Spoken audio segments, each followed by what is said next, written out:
U.S. in visiting world leaders and safeguard U.S. elections through protection of candidates and nominees. The Secret Service has a zero-fail mission, but it failed on July 13th and in the days leading up to the rally. The Secret Service has thousands of employees and a significant budget, but it has now become the face of incompetence.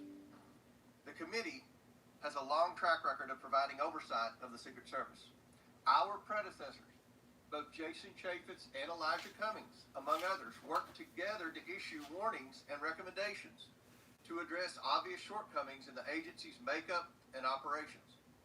Unfortunately, those warnings and recommendations have gone unheeded. A former president and current candidate for president was shot in the head by a sniper within 500 feet of the podium. This is unacceptable, and we are concerned the Secret Service lacks the proper management to keep protectees safe from bad actors.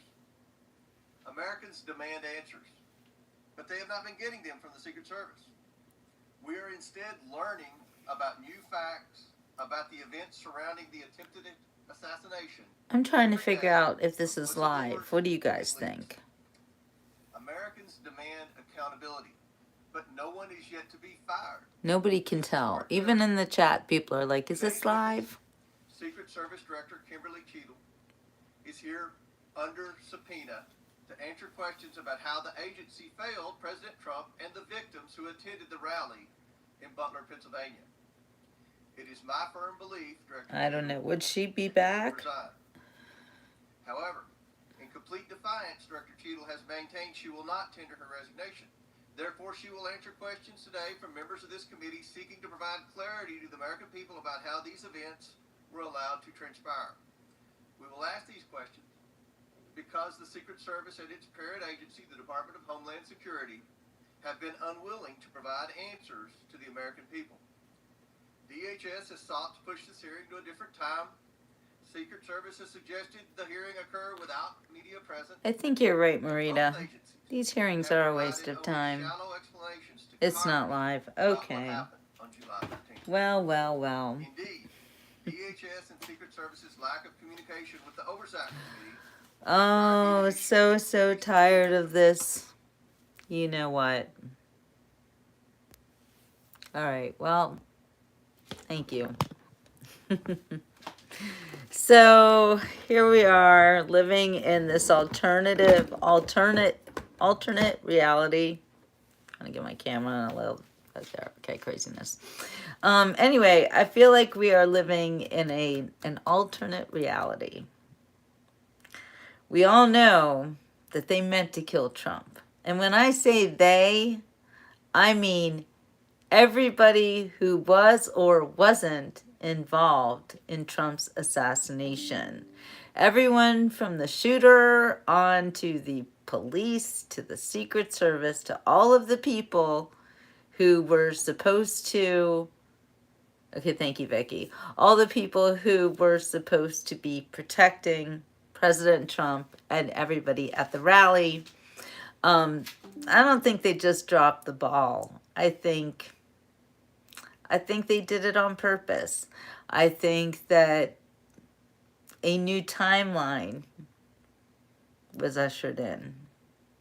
I think, well, I know we're watching some kind of a weird show. I don't know. Some people are like, it's a movie or whatever it is that we're watching. But this is really not the way that, you know, I've lived in this country. Well, I took some time out and lived in Switzerland for like almost 10 years. But when I wasn't living in Switzerland, I was living in the United States of America, which is where I was born. And I just know that my parents who have passed away would not recognize this country. My grandfather, I mean, he would lose it just to find out that Bruce Jenner was, you know, named Woman of the Year by Glamour magazine in like 2015 or something like that. You know, everything is just super fake. Everything is super ridiculous. we heard that the new, let's say, candidate is that a coup, or I'm not really sure what happened there, but anyway, Cackles, you know, my friend Cackles. So she supposedly raised like something like already like $100 million. She raised $81 million in just 24 hours. 81 million being the operative number. They like numbers. They like numbers a lot. Yeah, Linda, the best is yet to come while we watch. Exactly. You know, the best came when we watched President Trump defy a bullet. And there is still a very large contingency of crazies claiming it was just a glass shard from a teleprompter. Okay, as if teleprompters just explode for no reason and didn't have glass shards. Nobody else got hit by a glass shard, just President Trump. You know, because glass shards, what, there's only one. I don't know. What? And they call me a conspiracy theorist. I am maybe a conspiracy theorist for believing that the potato head, which is what I call him now, that the potato head ever accrued 81 million votes. You know, Carrie Lake had a thing and it turned into a song, and she wrote a book, 81 million votes my ass. And I'm right there. I didn't believe it. And was it President Trump just last night when he gave a speech and he said that, you know, people went to sleep watching him winning the 2020 presidency and woke up to find out that he had lost votes. And then if we said a word about it, we were insurrectionists. If we called it out, we were crazy people. We were liars. We were the cheaters. Yeah. I'm getting really tired. This movie, it's getting really like, it's horrible now. It's gone from bad to worse. And watching people, some people fawning over this woman, this Cackles, who can't stop laughing because she doesn't know what else to do. Really. You know, they keep saying that DEI hires, which is the same like affirmative action, same thing. You know, you don't want to earn your job by just looking color of your skin or what's between your legs or anything like that. That's really, it's simply not fair. You know, they say that there are these people that they don't get a fair shake just because of the color of their skin or whatever, but that's not really true in 2024. And it wasn't even true when I was growing up in the 80s. It wasn't true then either. You know, it was the content of your character and not the color of your skin back in 1983 when I graduated high school. I thought the world was my oyster. I thought that the most wonderful things were about to happen. When President Reagan took office, I was like, wow, life's just going to get better and better and better. And then the Clintons. Happened. And I think that, you know, all the plans that were in place, they really gelled when they were able to get the Clintons in, because the Clintons would do anything to destroy America. I'm learning a lot about Rhodes Scholars, which is what Bill Clinton was, a Rhodes Scholar. Those people, they don't have good intentions when it comes to America. Anyway, I don't know. I'm probably going to get kicked off of YouTube because I'm saying too much. Sorry. Sorry, not sorry. Anyway, we're learning a lot about things that aren't true, and we're learning a lot about things that are true that don't make any sense. And so I wanted to go into the way that Cackles apparently raised $81 million through something called Act Blue. Now, this is all over the news. You can check it out. Don't take my word for it. But I just found this out and it makes a lot of sense. So people who donated a little bit of money to this organization called Act Blue, which is how the DNC gets their funding, people might have given $5, $10, and now they're finding out that it looks like they're donating hundreds or even thousands of dollars every day, every hour. Now, I think the best thing that could happen at this point, and I really hope this happens, I hope everybody who ever donated to Act Blue and is being taken advantage of, is being acted like a mule, a money mule, I hope you will go and check, if you ever donated to them, go and check and see how much you have donated, how much they say you've donated, and then ask for a refund. Please, please do that. Please do that. I think it would be great. I think so many people would be so thrilled to get all this money, like thousands of dollars. And I know, I'm sorry you donated to a Democratic cause, but go get your money. Go defund them and get the windfall. I hope you do that. I've never donated to Act Blue. I never would. I actually don't ever donate to political anything because first of all, I don't have the money to be donating to things like that. I donate my time, my effort, my shows. I go to things, I go to all the rallies. I go when I'm a journalist, so you're not supposed to be donating to things when you're a journalist. Everyone knows what side I'm on. Okay, I am a conservative journalist, but this is my job. So I don't donate to anyone.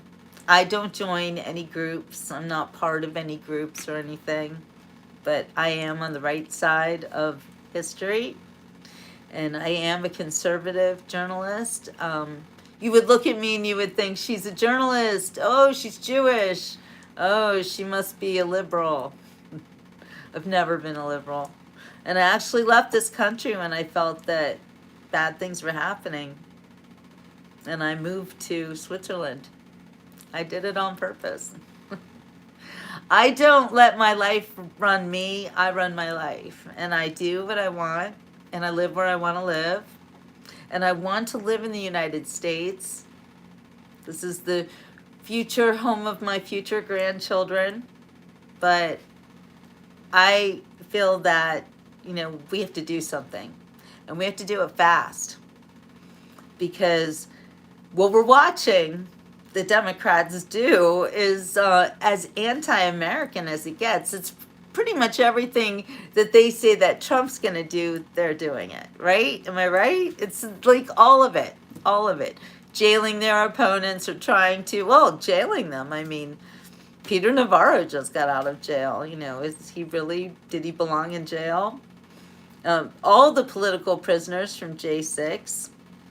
There's that. And then the criminal activity of the left. And so anyway, this Act Blue thing, I mean, clearly they're using identity theft, or they're stealing people's identities or using their identities in order to donate all this money to the DNC, and that's a felony. So you liberals, you donated to Act Blue. And apparently the shooter donated $15. I'm surprised they didn't have him donating more. Wouldn't that be interesting? Might want to check into that. Vicki, I'm glad to see you, and thank you for what you say. I do know that what I do with these shows, it is important. I don't think that I'm important in any way, shape, or form. I mean, I'm just a tool of my creator. Tells me what to do. But I know a lot. I've been around a long time. I've been a journalist since I graduated from journalism school in 1987. And I've lived in another country. And in a lot of ways, I have a unique perspective. on this world. That's why I wrote this book, by the way. I don't talk about this nearly enough, but if you are looking at my channel and you'll see the interview with my brother is a survivor of 9/11. So I am a relative of a survivor. Thank goodness, because the alternative would have been just the most awful thing in the world. Anyway, I think that what happened on September 11th, 2001 was a precursor of things to come. The Patriot Act being one of the most egregious crimes upon the American people, which all led to FISA, everything bad that's happened to President Trump. I think that 9/11 started it all. But my book is not about that. My book is actually about how we reacted to 9/11. So my book started on that day, looking for my brother as, he survived 9/11. Please go watch his video and share it with people who don't know anything about 9/11. It's riveting. My brother tells such a great story. It's his recounting the things that happened to him on 9/11. Hi, Barbara. And welcome to my new audience here on YouTube. I'm back on Facebook. I'm able to do my lives again over there. So I do because, that's been my loyal following for about 10 years now, which is a lot. Going on 10 years. I think I'm like almost 10 years. Anyway, a lot of you following me now have been following me for almost 10 years. So it's kind of my 10-year anniversary, and I'm coming out with my new book, Do You Think About Me, on my birthday, which I've been working on for more than 10 years. But it's finally in the very, very, very ending of production, and I'm waiting for the actual proof, the hard copy, if you will, to come out. But while I do that, don't forget 9/11's coming up. This book is a great book to give as a gift for anybody who's in school.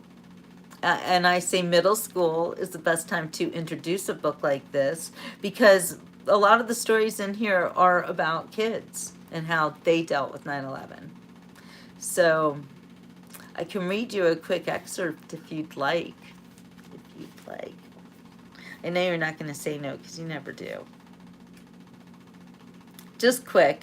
My book actually is half journal and half articles that I wrote for different publications, like the Pittsburgh Post-Gazette, which I was a stringer for them for 18 years, and some other magazines that I wrote for in the Pittsburgh area. Okay, so this is part of the journal, though, and this was written on Tuesday, September 11th, 2001, at 8:13 p.m. Everything has changed, and we will never be the same again. Today, the World Trade Center was attacked and destroyed by 2 jet airplanes full of regular people. The plane had been hijacked. 20 minutes later, the Pentagon was hit by another plane, and even as I write this, one of its sides is still burning and has completely caved in. After the shock of seeing the Twin Towers smash into the streets of Lower Manhattan, I realized that my brother's office wasn't far from the scene. I realized that I tried calling his house, but I couldn't get through. The phone lines were clogged with calls from people like me searching for our loved ones in the smoldering city. I ran to my neighbor's house, and she offered me lunch, but I told her there was no way I could eat. I just wanted to find my brother. So she gave me her phone and told me to go to it. After a few tries, I finally got through to his answering machine, where I left a message. Then I was finally able to get through to his office's automated answering machine. "Welcome to Chase, where the right relationship is everything," announced the automated bank teller in a cheerful voice. I took comfort in the fact that the phones were working there and punched in his extension, but only managed to reach his voicemail. "Andy, please call me. Let me know you're okay." At noon, he left a message that was full of sorrow. He could barely speak, and I could hear him crying as he told me that his building was being evacuated and I should call him later at home. I fell apart when I heard him weeping and sounding like a scared little boy, but later he told me that he had been the one with the calm exterior, and that everybody came to him for information. He was cradling one older gentleman in his arms just to keep the guy from freaking out. He told me that as soon as the first plane hit, everyone wanted to go out and see, but Andy blocked the door and told them that they would be leaving over his dead body. One man had actually escaped into another part of the building, and when he came back, Andy said he nearly throttled him. They thought that a building's incinerator had exploded, and when they looked out the window, they saw pieces of paper flying through the air. Out on the street, one of their coworkers was just entering the building when he noticed a $20 bill floating down from the sky. And he grabbed it out of the air, but when he looked at it, he noticed that it was covered with blood. And he dropped it on the ground and ran into the building. Is this making any sense? I write that my brother told me when he finally got to his house on Long Island covered in asbestos and ashes. He'd had to walk about 5 minutes to an operating train. He told me that the ground was littered with women's shoes. I can't even comprehend what has happened. The television is going apeshit with grisly pictures. It surely can't be real. It's like something out of Hollywood. I'm walking around like a zombie, my eyes red and swollen, and I'm constantly on the verge of tears. Today I cried on Laura Mitnick, and I don't even really know her. What has happened to our country? Who has committed this unspeakable crime? I felt like shaking the people in the stores with their cheerful good mornings. This was not a good morning. In fact, it was probably the worst morning I've ever seen in all of my 36 years. I don't know about you, but just reading that makes me emotional. Because I was 36 when I found out how dangerous, what kind of country we really lived in. And I asked questions in that book that have never been answered. We still don't know who did that to us. Some people think it was our own government. But if you say that, you're a conspiracy theorist and you're a bad person who needs to be shut down and shut up, right? And I know every minute I am in danger of being shut down and shut up, even though my reach is so small. With 1,300 subscribers. Wow. That's nothing. But I'm still here, saying what I think, making my voice heard, telling people the truth. Because I learn the truth. I find it out in so many different ways. And I am never here to mislead anybody. That's the opposite of what I intend to do. I want everyone to know the truth. And that's why I wrote, like it was yesterday, Journalist File since 9/11. I wrote this book so that kids would know the truth.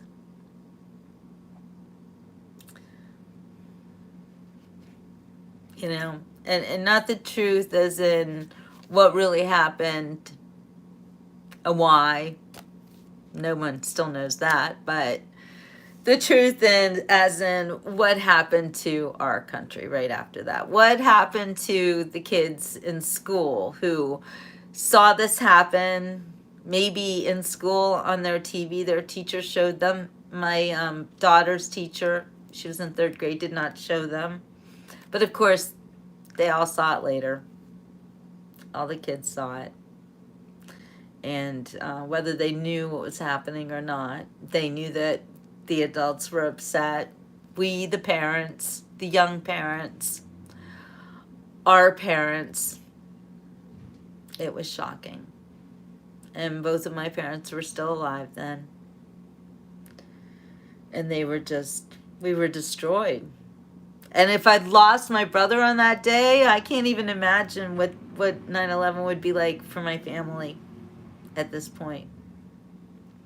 But And living in Pittsburgh, you know, those planes went right over our heads. Right over our heads. Pittsburgh, Cleveland. So anyway, this is the great time of year to buy, like it was yesterday, a journalist file since 9/11. Yes, I'm trying to get rich. No, I'm trying to spread the truth. And I'm an author. I produced this book. Did it all by myself. No, I had help. I did have some help. I had help from a very, very wonderful friend and colleague of mine. His name is Jay Spirer, and he has since passed away. But he did help me produce this book. And he's the reason that I was able to produce my second book. He's also the reason why it took this long, because if he had not died, that book would have been produced many years ago. But I had to learn how to do it all by myself, and I think that's what Jay wanted, and it wasn't easy. But I did figure out how to use the program to publish the book. So it's super hard, and I'm still learning, and I had help. I did have help with it. Thank you to my dear friend Karen. But anyway, this is what we're doing now. We're selling books, peddling my wares. All right, you guys. Well, the beach report, we should be at the beach, but we're not. It keeps raining on and off here. So, I don't know. As soon as I can get us to the beach, we'll get us to the beach. Until then, ciao for now. Never, never forget 9/11. If you do feel like you want to buy a book, chillbooks.com is the place to get it. I'm not really dealing with Amazon anymore because I hate them. It's just me. Trying to do everything by myself. One woman show here. One woman, just me. Me and my little dog, Muffin. All right, you guys. Thank you for coming in. Spending this time. I'm so glad we had this time together. All right, you guys, check it out. Don't buy the book on Amazon, please. If you go on Amazon, you'll be buying it from somebody else. It will be signed to somebody else. It will not be a new copy, and I don't get any benefit from it whatsoever. And I'm the one who wrote it and produced it and everything, so don't make other people wealthy. Give a girl some gas money. All right. Ciao for now. Arrivederci. Love you guys.